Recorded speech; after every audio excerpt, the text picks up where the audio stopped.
There is a part of your mind that is always watching. It's not the ambitious part. It's not the part that dreams of the future. It's the older part, the simpler part.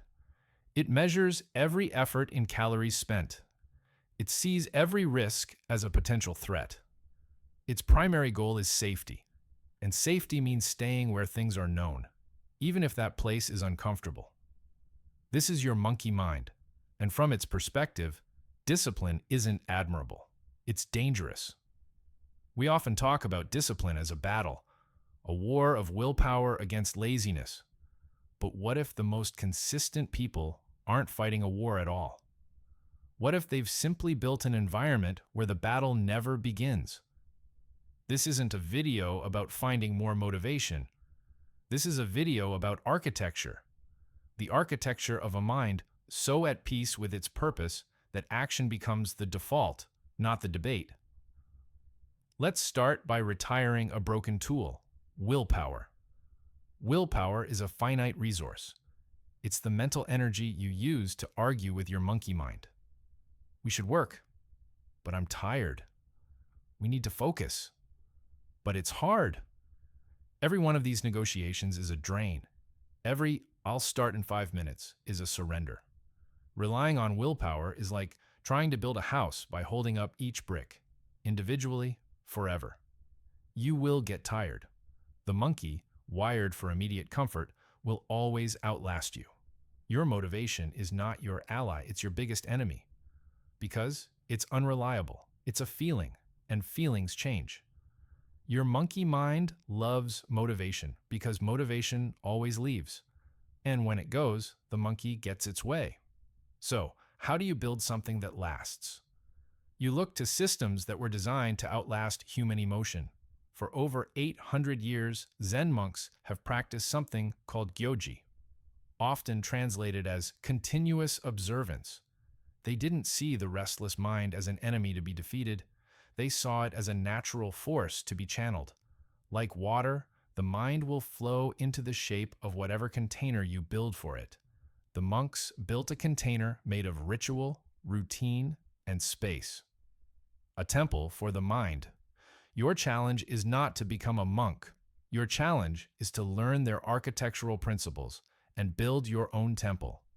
A temple where your monkey mind can live, not rule. Fearless discipline is built on 5 pillars. This is the structure. You don't need to build all 5 today, but you need to understand the blueprint. Pillar 1, the non-negotiable schedule. This is the foundation.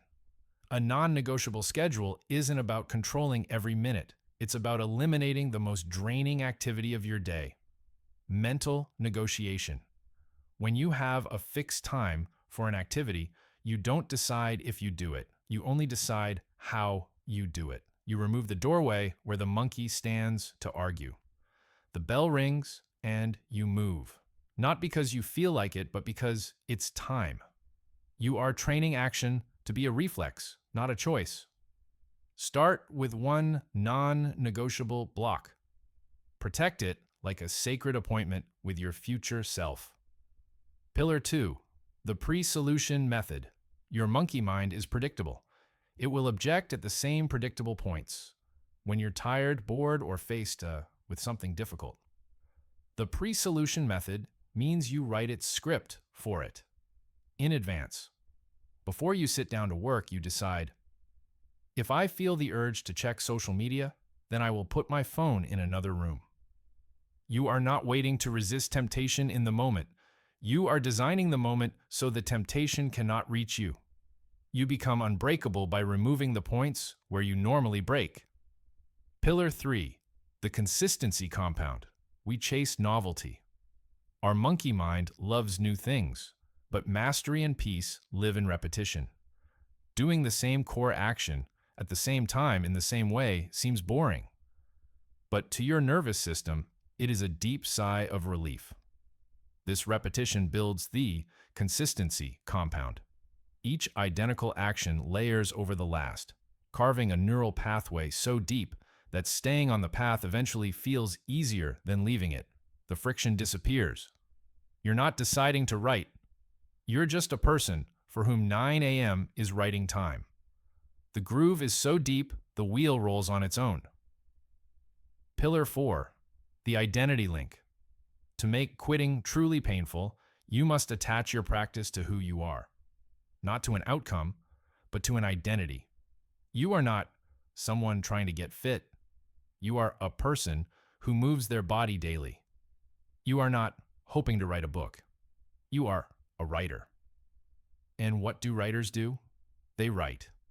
To skip a day is no longer just a failed task. It is a crack in your self-concept. It is a betrayal of the person you have decided to be. This link between action and identity is the strongest anchor you have. Pillar 5. The no-gap bridge.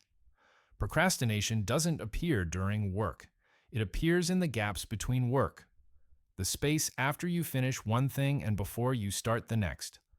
That 5-minute break that becomes an hour. The no-gap bridge is about momentum. You design your transitions so the end of one action flows directly into the start of the next. You finish your morning pages, and your computer is already open to your work document. You finish your workout, and your pre-made lunch is waiting in the fridge. You eliminate the dead space, the void where the monkey mind looks around and says, "What now? How about something easier?" Let's see what this looks like in a real life, not a monastery. This is Raphael. He had tried to build a daily writing habit 17 separate times. He would buy a new journal, feel a surge of motivation, and for a week, he'd win the daily argument with his monkey mind. Then life would happen. He'd get tired. One missed day would become 2 and the chain would snap. On the 18th attempt, he stopped fighting. He started building. He didn't focus on writing a novel, he focused on installing the first pillar.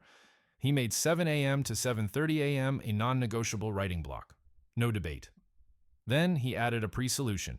He would place his notebook and pen on his desk the night before. His rule was, if he felt stuck, he would write, "I am stuck," until something else came. He embraced the boring consistency. Same time, same chair, same notebook. He started saying to himself, "I am a writer." Not, "I want to be one." He didn't achieve 90 days of perfect consistency through heroic willpower. He achieved it because the system carried him. By day 30, the internal struggle was largely gone. The monkey mind wasn't conquered, it was calm. It had come to expect the structure, even rely on it. The environment was doing the work. What looks like frightening discipline from the outside is, from the inside, a profound peace.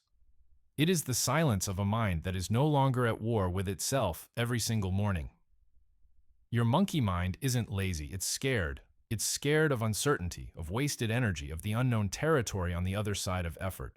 Your job is not to scream at it, punish it, or shame it into action. Your job is to build a world for it that is so predictable, so reliable, and so clearly safe that its fear simply subsides. In that stillness, action is no longer a battle. It's just the next logical step. So, here is your single takeaway.